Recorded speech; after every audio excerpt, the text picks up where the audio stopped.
의사인 아버지가 아들의 피부 트러블을 고치지 못해 좌절하다가 할머니의 단순한 민간요법으로 기적을 경험하게 되는 이야기.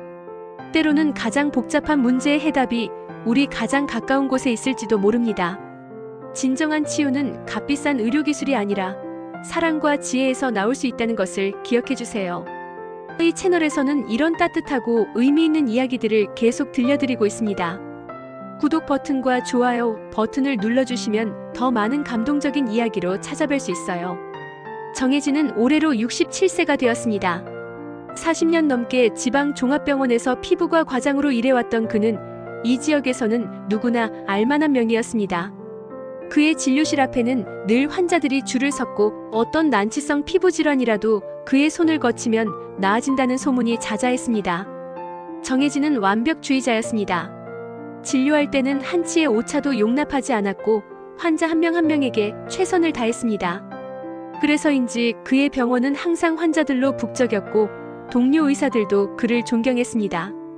하지만 집에 돌아온 정혜진은 완전히 다른 사람이었습니다. 아내 앞에서 자식들 앞에서는 한없이 약한 아버지일 뿐이었습니다. 특히 아들 민호에게만큼은 더욱 그랬습니다. 민호는 올해 35세로 한 중견기업에서 과장으로 일하고 있었습니다. 어려서부터 밝고 활발했던 아이였는데 최근 들어 부쩍 우울해 보였습니다. 30대 중반에 접어들면서 얼굴에 기미와 잡티가 하나둘씩 생기기 시작한 것이었습니다. 처음에는 단순한 노화 현상이라고 생각했습니다. 하지만 시간이 지날수록 기미는 점점 진해졌고 잡티는 더욱 많아졌습니다. 민호는 점점 사람들을 만나는 것을 꺼리기 시작했습니다. 어느 날 회사 회식 자리에서의 일이었습니다. 동료들이 단체 사진을 찍자고 했을 때 민호는 슬그머니 자리를 피했습니다. 구석진 곳에 앉아 고개를 숙이고 있는 아들의 모습을 우연히 본 정혜진의 마음은 찢어질 것 같았습니다. 그날 밤 정혜진은 잠을 이룰 수 없었습니다. 수천 명의 환자를 고쳐주면서도 정작 내 아들 하나 제대로 치료해주지 못한다는 자괴감이 밀려왔습니다. 평생을 피부과 의사로 살아왔는데 가장 소중한 사람의 고통은 해결해주지 못한다는 것이 너무나 괴로웠습니다. 다음 날부터 정혜진은 민호를 위한 치료에 본격적으로 나섰습니다. 자신의 지위를 이용해 최신 레이저 장비를 동원했고 해외에서 직수입한 고가의 미백 연고도 구해왔습니다.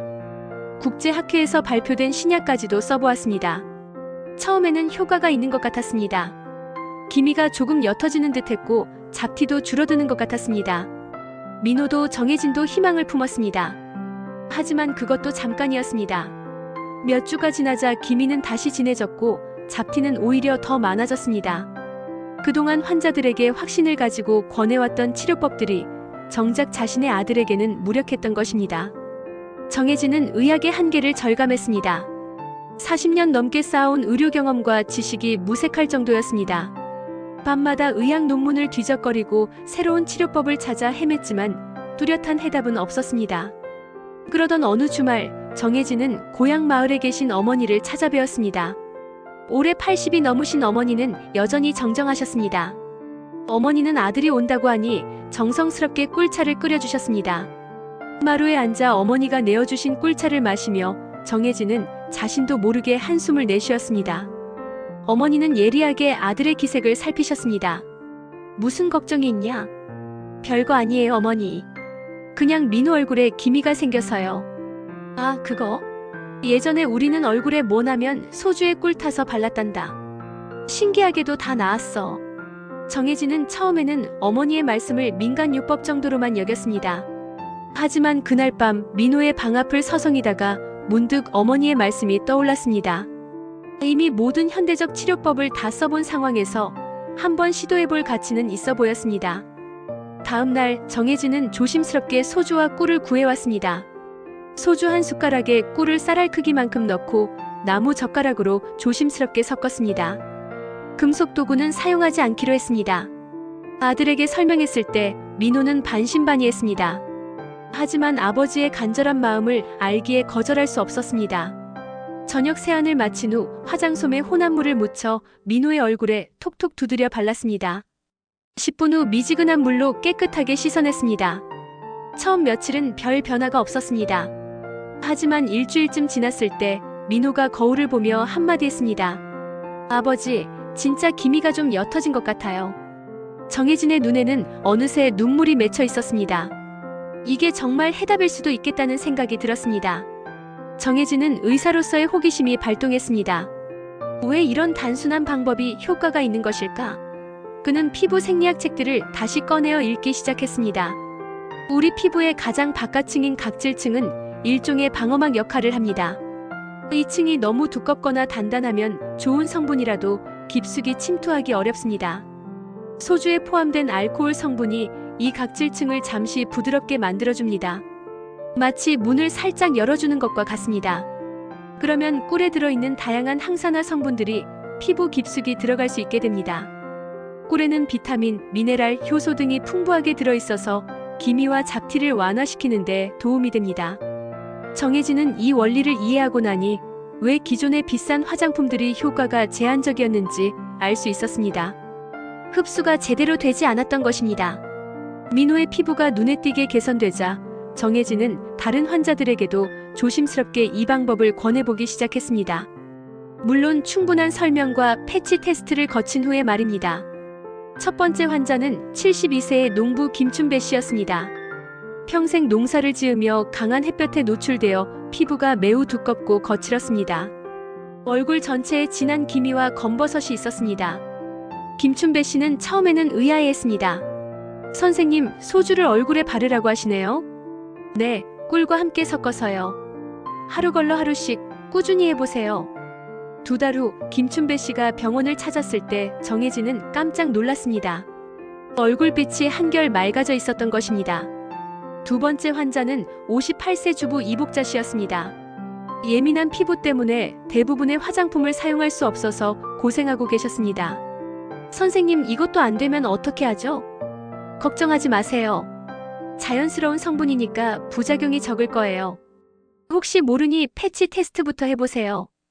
이복자 씨는 꿀의 부드러운 성질 덕분에 피부 트러블 없이 꾸준히 사용할 수 있었습니다. 한 달 후에는 오랫동안 고민이었던 기미가 상당히 옅어져 있었습니다. 하지만 모든 환자가 성공한 것은 아니었습니다. 한 50대 남성 환자는 성격이 급한 탓에 비율을 제대로 지키지 않았습니다. 소주를 너무 많이 넣어서 오히려 피부가 자극을 받았던 것입니다. 정혜진은 환자에게 다시 설명했습니다. 비율이 정말 중요합니다. 소주 한 숟가락에 꿀은 정말 쌀알 크기만큼만 넣으셔야 해요. 그리고 나무 젓가락으로만 저어주세요. 환자는 이번에는 정확한 비율로 다시 시도했고 몇 주 후 만족스러운 결과를 얻을 수 있었습니다. 정혜진은 이 경험을 통해 소주꿀 혼합물의 황금 비율과 정확한 사용법을 정립하게 되었습니다. 소주 한 숟가락, 꿀 쌀알 크기 한 방울, 나무 젓가락으로만 섞기, 저녁 세안 후 사용, 10분 후 세안, 반드시 패치 테스트 선행. 이것이 핵심 원칙이었습니다. 그런데 또 다른 문제가 생겼습니다. 일부 환자들은 소주 성분에 알레르기 반응을 보이거나 너무 자극적으로 느끼는 경우가 있었습니다. 특히 민감성 피부를 가진 환자들에게는 소주가 부담스러울 수 있었습니다. 정혜진은 대안을 찾기 시작했습니다. 소주 대신 사용할 수 있으면서도 각질층을 부드럽게 만들어줄 수 있는 것이 무엇일까 고민했습니다. 그러다 녹차를 떠올렸습니다. 녹차에는 이지시지라는 강력한 항산화 성분이 들어있고 진정 효과도 있습니다. 녹차를 우린 물로 소주를 대신할 수 있을 것 같았습니다. 첫 번째 실험 대상은 주사 피부염 때문에 고생하시던 60대 여성 환자였습니다. 소주꿀 혼합물은 너무 자극적이어서 사용할 수 없었던 분이셨습니다. 선생님, 이것도 안 되면 정말 포기해야 할 것 같아요. 괜찮아요. 이번에는 녹차로 만든 거예요. 훨씬 순할 거예요. 진하게 우린 녹차가 식은 후 꿀과 섞어 만든 혼합물은 정말 효과가 있었습니다. 염증도 가라앉고 기미도 점차 옅어졌습니다. 정혜진은 환자의 상태에 따라 선택적으로 사용할 수 있는 방법을 제시하게 되었습니다. 일반적인 경우에는 소주꿀 혼합물을, 민감한 피부에는 녹차꿀 혼합물을 권하는 것입니다. 혹은 주 2회는 소주꿀, 주 1회는 녹차꿀로 병행하는 방법도 좋은 대안이었습니다. 그로부터 몇 개월이 지난 어느 주말, 가족 사진을 찍자는 아내의 제안이 있었습니다. 예전이라면 민호는 분명 거부했을 것입니다. 하지만 이날은 달랐습니다. 좋아요, 찍어요. 민호는 환한 미소를 지으며 카메라 앞에 섰습니다. 그 모습을 보는 정혜진의 마음은 벅찼습니다. 아들이 다시 자신감을 되찾은 것입니다. 사진을 찍은 후 정혜진은 조용히 혼자만의 시간을 가졌습니다. 40년 넘게 의사로 살면서 수많은 환자를 치료해왔지만 가장 소중한 사람을 치료할 때는 첨단 의료기술이 아니라 할머니의 단순한 지혜가 해답이었습니다. 비싼 화장품이나 복잡한 시술보다 중요한 것은 올바른 흡수 원리와 꾸준한 실천이었습니다. 그리고 무엇보다 중요한 것은 포기하지 않는 마음이었습니다. 정혜진은 깨달았습니다. 가장 위대한 치료법은 의학 교과서에 있는 것이 아니라 우리 곁 가장 가까운 곳에 있을 수 있다는 것을, 때로는 가장 단순한 것이 가장 강력한 해답이 될 수 있다는 것을 말입니다. 이제 정혜진은 환자들에게 이야기합니다. 늦었다고 생각될 때가 바로 시작할 가장 좋은 때라고. 작은 변화라도 꾸준히 실천하면 분명 결과가 따라온다고. 그리고 그 과정을 가족과 함께 나누면서 피부 건강뿐만 아니라 자신감까지도 되찾을 수 있다고 말입니다. 민호는 이제 회사에서도 당당합니다. 사진 찍기를 거부하던 예전과는 완전히 다른 사람이 되었습니다. 그 변화를 지켜보는 정혜진의 마음에는 의사로서의 보람보다도 더 큰 아버지로서의 기쁨이 가득합니다.